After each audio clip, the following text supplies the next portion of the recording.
Seuraavassa vastauksia useisiin kysymyksiin. Mikä on hammaskaries?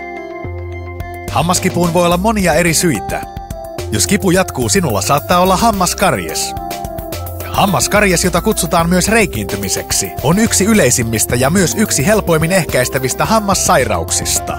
Jos hampaita ei hoideta oikein, bakteerit muodostavat happoja.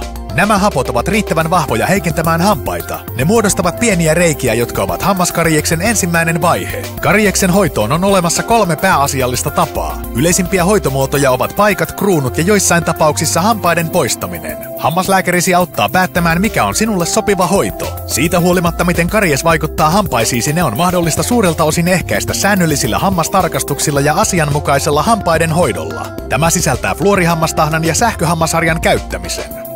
Markkinoilla on useita sähköhammasharjoja, mutta hammaslääkärien mukaan Oral-B on aina hyvä valinta. Kun elät terveellisesti, voit hymyillä vuosia terveillä hampailla. Terveempi suu alkaa Oral-B:llä. Oral-B. Harjaa kuin ammattilainen.